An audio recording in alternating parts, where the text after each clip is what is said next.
बात पते के कार्यक्रम में एक मिसाल की तरफ से आपका हार्दिक स्वागत एवं अभिनंदन है। आपसे अनेक सामाजिक मुद्दों पर बात पते के कार्यक्रम के अंतर्गत चर्चा होती रहती है। आपका आशीर्वाद हमें भरपूर मिल रहा है। हृदय से आभार, साधुवाद।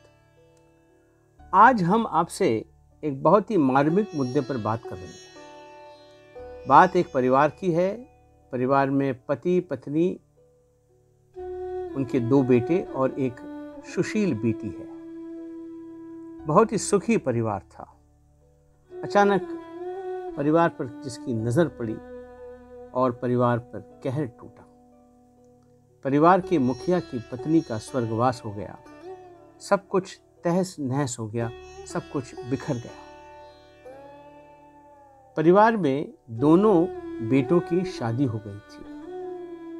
पत्नी का साथ छूटने से पति अकेले रह गए। वक्त धीरे धीरे ठीक होने लगा था। सब कुछ ठीक चल रहा था। पत्नी के वियोग में पति बीमार रहने लगे, गुमसुम से रहने लगे।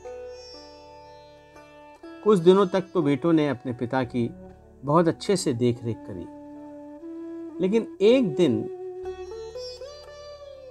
उन्होंने अपने पिता से कह दिया कि अब हम आपकी अच्छे से देखभाल नहीं कर सकेंगे, इसलिए बेहतर है कि हमारा हिस्सा हमें दे दीजिए। पिता को बहुत धक्का लगा ये अपने बेटे की बात सुनकर।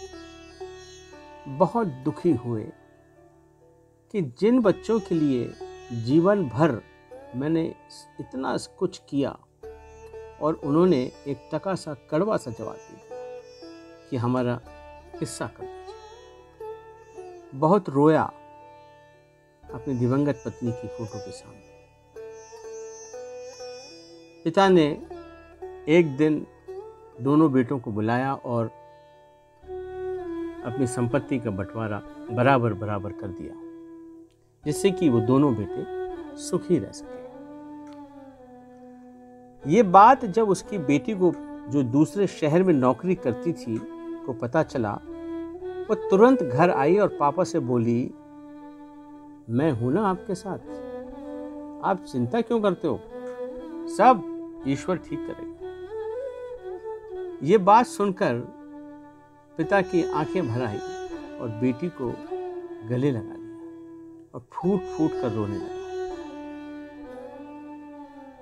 बिटिया ने अपना तबादला इसी शहर में करा लिया और पिता के साथ रहकर उनकी बहुत अच्छे से देखभाल करने लगी।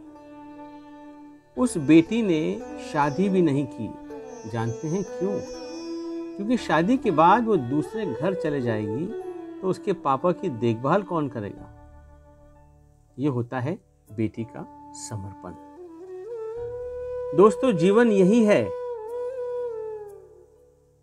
सभी से निवेदन है कि अपने बुढ़ापे को मजबूत बनाएं।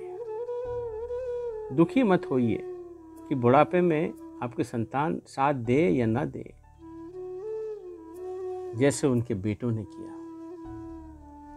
दोस्तों, हमें उम्मीद है कि आपको हमारी ये कहानी पसंद आई होगी।